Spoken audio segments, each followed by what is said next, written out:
प्रश्नोत्तर सत्संग माध्यम से आज एक प्रश्न आया है। एक टीचर है, वो मुंबई के मालाड में शांताराम तालाब में रहते हैं। उनका प्रश्न है कि महाराज, रैदास जी के बारे में सुनने में आता है वो पूर्व जन्म में रामानंदाचार्य जी थे, भगवान के अवतार, उनके शिष्य थे। तो वो चमार के घर से जाकर भिक्षा लाकर दे दिए अपने गुरु को, इसलिए अभिशाप दिए तुम चमार घर में पैदा हो, तब जाकर को चमार बने थे। ऐसे है, इसके बारे में क्लियर से समझाइए।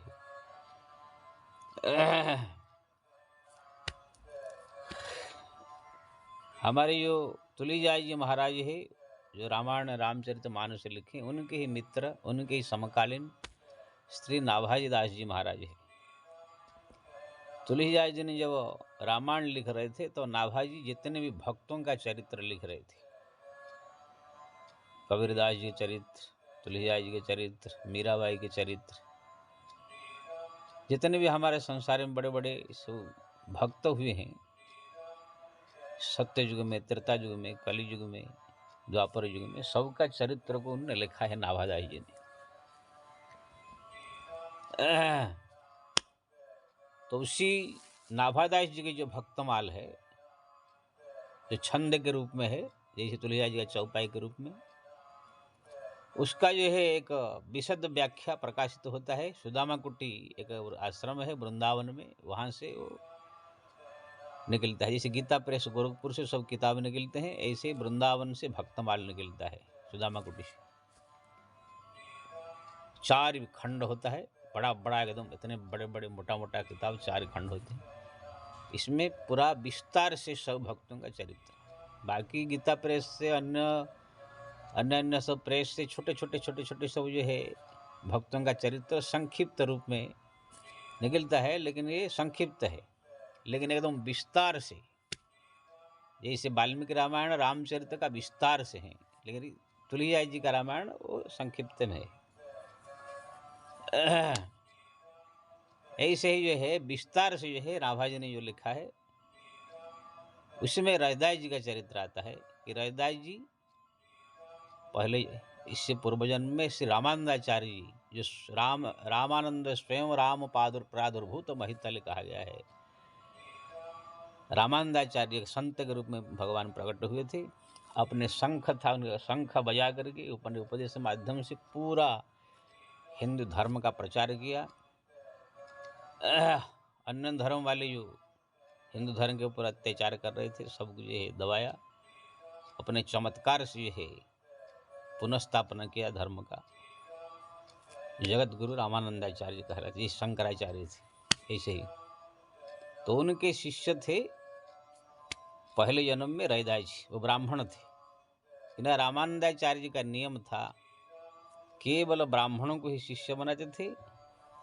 और भोजन करेंगे, दाल चावल भी कहाँ से अगर मिलेगा तो ब्राह्मण घर से ही लेते थे। भोजन भी ब्राह्मण घर से ही वो ग्रहण करते थे। तो आप बोल सकते हैं कि संत हो करके इसमें खाली ब्राह्मणों को ही चला बनाएंगे, ब्राह्मणों की ही अपना जो है भोजन करेंगे, ये कौन सा नियम है? देखो भाई, ये संतों का सब अलग अलग नियम है। जैसे हमारा संत में कोई ऐसे नियम ले लेते हैं, हम 12 साल तक जीवन भर खड़े ही रहेंगे। भाई उनका इच्छा है, खड़ा ही रहेंगे। कोई नियम ले लेता है, हम और उसके मुँह नहीं दिखेंगे और उससे बातें नहीं करेंगे। कोई नियम ले लेते हैं, हम जो है पैसा को नहीं छुएंगे। आप बोले क्यों, ऐसे क्यों नियम ले? तो थोड़ी उनका विचार है। संत लोग विभिन्न प्रकार सब जो है भगवान को प्रसन्न करने के लिए अलग अलग सब नियम ले लेते हैं। आप देखेंगे भक्तमाल में जितने ध्रुव, प्रहलाद, जितने भी सब बड़े बड़े भक्तों का चरित्र है, सबकी अलग अलग सब कथा कहानी आएगा। कोई कैसे भगवान को प्रसन्न किया, कोई कैसे भगवान को प्रसन्न किया, कोई कैसे भगवान को प्रसन्न किया। रावण ने सोचा कि मेरे से जो है भजन नहीं होगा, भोय न भजन ताम से देहा मन कर्म वचन मंत्र दृढ़ है। मेरे से राम का भजन हो नहीं सकता है, लेकिन वो भगवान है, इसलिए ऐसा न हट्ठी बैर करी हूँ जाई, इनके साथ बैर करके लड़ाई करके इनके हाथ में मर के मैं जो है इनके धाम जाऊंगा। एक रास्ता उनका, कोई राम नाम जप के भक्ति करके, कोई धाम तीर्थ करके, कोई धाम में जाकर मर के भगवत प्राप्ति करता है। अलग अलग सबकी रुचि है प्राप्त करने की। कोई संत सेवा, गुरुओं की सेवा करके भगवत धाम चले जाते हैं। तो ऐसे ही संत लोग अलग अलग उसको नियम लेते हैं कि हम जिंदगी भर जो है किसी औरत का मुँह नहीं दिखेंगे। इसका मतलब नहीं कि कोई एक ने नियम ले लिया तो वो नियम सबके लिए लागू है, ऐसे नहीं है। ये वो उनके लिए है, उनके मन में क्या होगा। लेकिन दूसरे व्यक्ति अगर वो नियम न लेकर दूसरा नियम लिया होगा तो ये उनके लिए ठीक है, सब ये उनके लिए ठीक है। अलग अलग सबकी है, किसी को आप ये नहीं कह सकते कि आपने एक क्यों नियम ले लिया। अब कोई नियम ले लिया तो बाकी आओ सब अगर उसका नहीं ले रहे वो नियम तो बेकार है। इसे नहीं, मान लीजिए किसी ने पैसा को छूंगा नहीं, मैं जिंदगी भर नियम ले लिया। अब कोई संत पैसा छू रहे तो ये बोले कि तुम पैसा छू रहे हो तो इसलिए तुम भ्रष्ट है, थोड़ी ऐसा नहीं है। तो ऐसे ही जो है बहुत सारे संत हमारे सब नियम लेते हैं। आप हिमालय, केदारनाथ, बद्रीनाथ जाओगे, कोई फलाहार का नियम ले लेता है, जिंदगी भर हम फलाहार ही करेंगे। कोई दूध आप सुने होंगे दूधाधारी आश्रम, दूध वहाँ पर खाली सब दूध पी के ही रहते बाबा जी लोग। ऐसे ही संत मिलेंगे, केवल जड़ी बूटी कंदमूल ही जंगल संग्रह करके आज भी खा के भजन कर रहे हैं। अन्न ग्रहण हम नहीं करेंगे।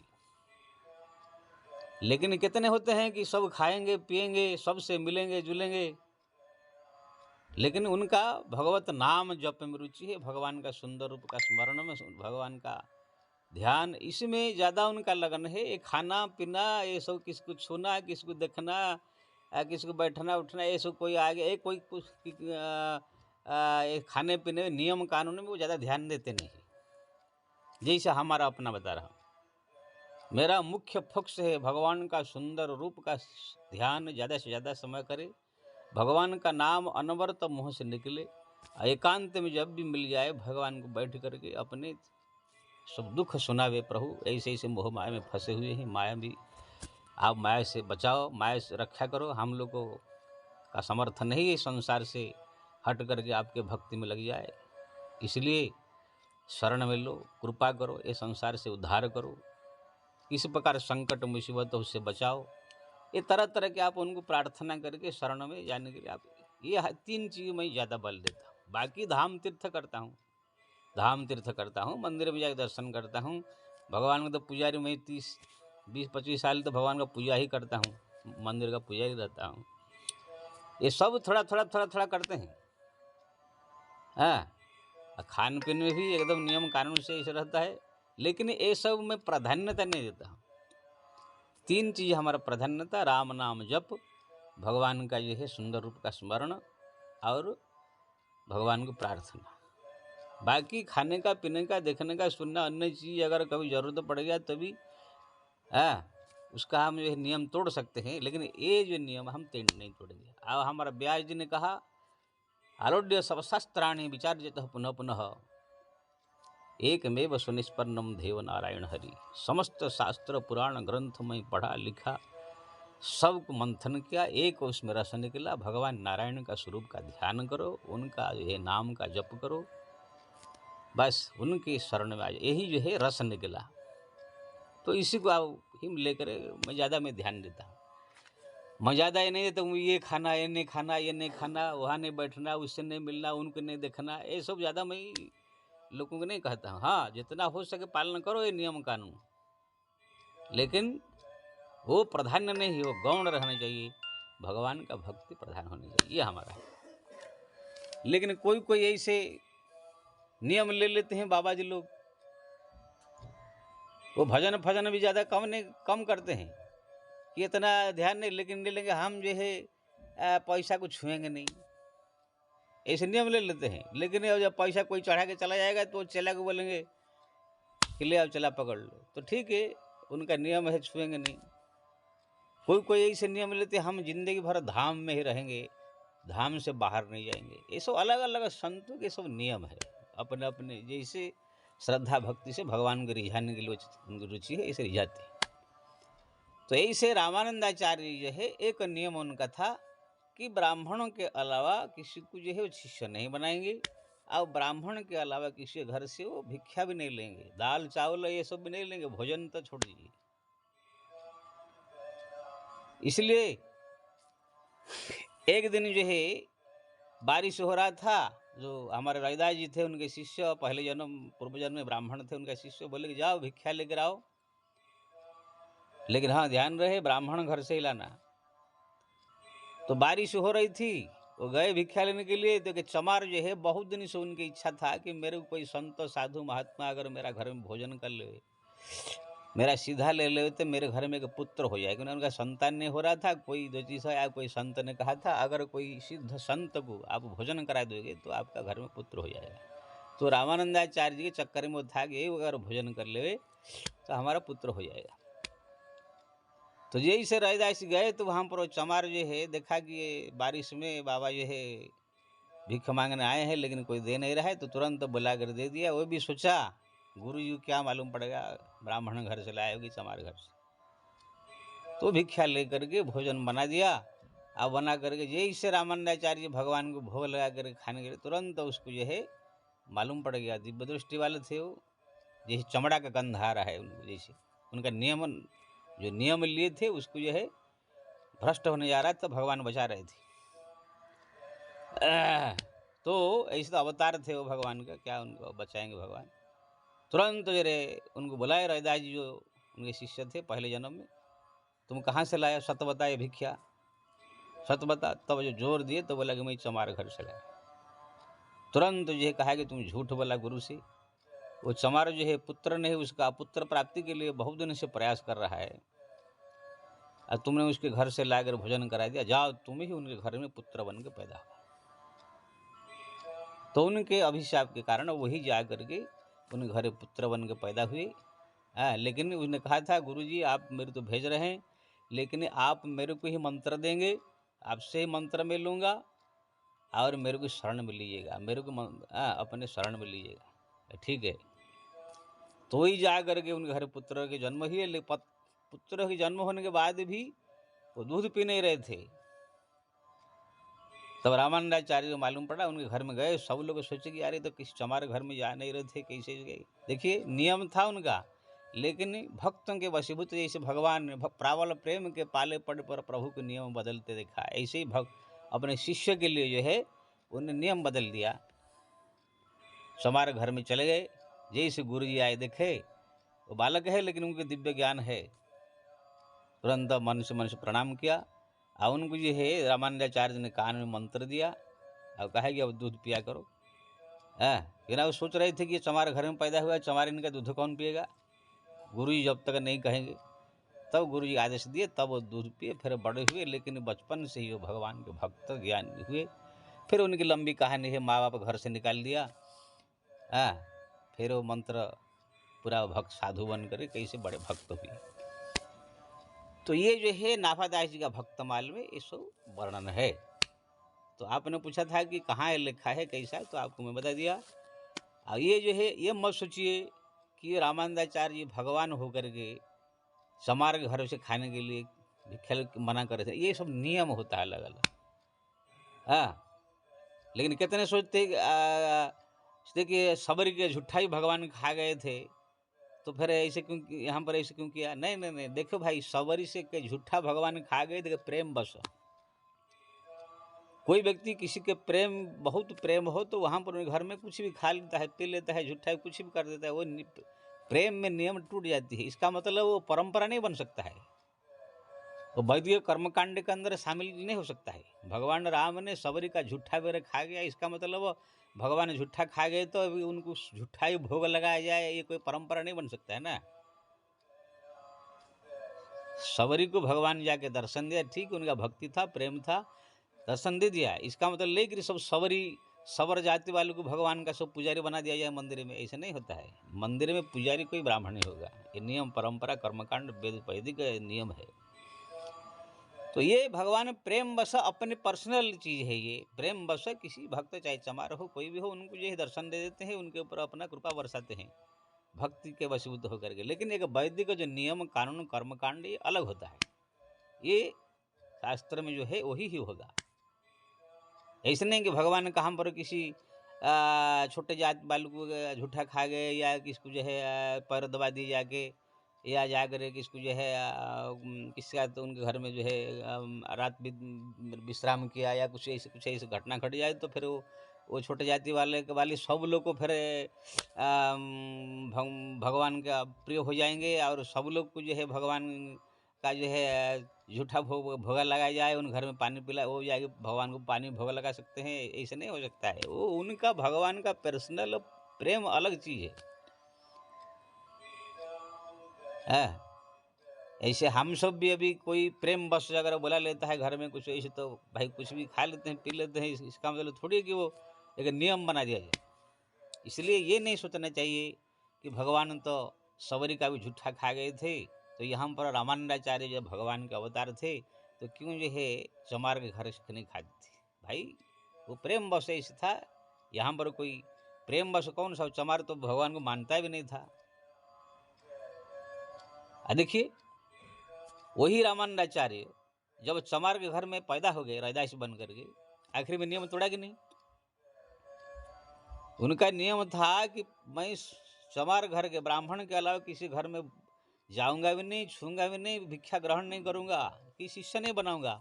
लेकिन जैसे अपना ही शिष्य जाकर चमार बन के पैदा हो गया, शिष्य के प्रेम परवश होकर के जाकर उनको दीक्षा दिया, उनको कान मंत्र दीक्षा दिया और कहा कि तुम दूध पियो। फिर उसको स्वीकार किया ना, रैदास जी रामानंदाचार्य के शिष्य हुए। कबीरदास जी भी कोई ब्राह्मण थोड़ी है, वो तो एक कपड़ा बुनने वाले जो होते हैं, उनके माँ बाप मुस्लिम है जो पालन किया था। तो उनको भी अपना शिष्य बनाया, उनका प्रेम, उनकी श्रद्धा भाव भक्ति देख के। पहले तो शिष्य नहीं बना रहे थे कबीरदास जी, लेकिन कबीरदास ने ठान लिया मैं शिष्य बन के ही रहूँगा। तो वहाँ पर काशी के घाट में जो है एक दिन 4 बजे जाकर सो गए, तो रामानंदाचार्य जी उसी रास्ते से रोज गुजरते थे, उसको मालूम था। जैसे उनके ऊपर पैर पड़ गया, राम राम राम राम राम कह दे, तो कबीरदास जी सोचा कि अब राम नाम मंत्र मेरे को मिल गया, प्रचार कर दिया, मैं रामानंदाचार्य मेरे को शिष्य बना दिया। किसी ने कहा कि कबीरदास को आपने मंत्र दिया, उसे बोल रहा है कि शिष्य बना दिया ना, कब दिया तो नहीं बोला उसको। जैसे बोला है, पूछा कब मंत्र दिया? रे ना, आप जा रहे थे नहाने के लिए, मैं सीढ़ी में सोया था, आपका चरण पड़ गया, तो राम राम राम बोले, तो मैं सुन लिया, हो गया। उसके भक्ति श्रद्धा देख करके बोला है, फिर विधिवत मंत्र दिया उसको।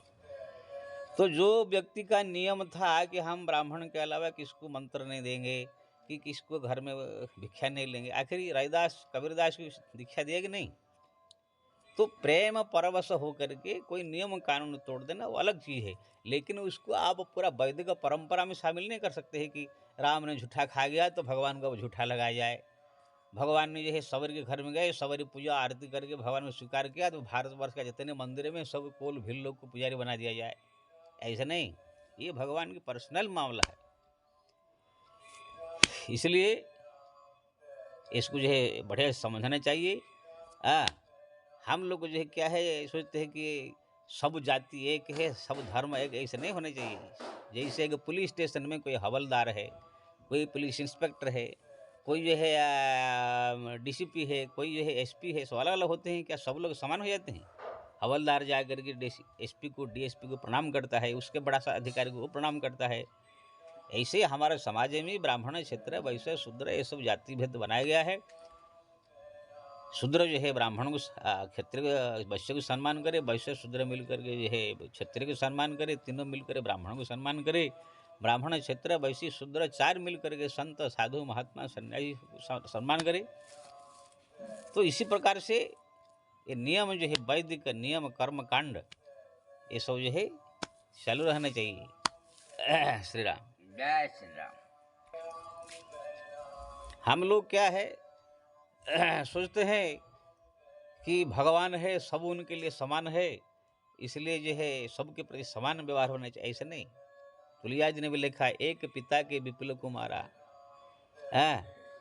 पिता के 4 पुत्र, 5 पुत्र होते हैं, कई के 10-10 पुत्र भी होते हैं, लेकिन सबके प्रति समान व्यवहार नहीं होता है।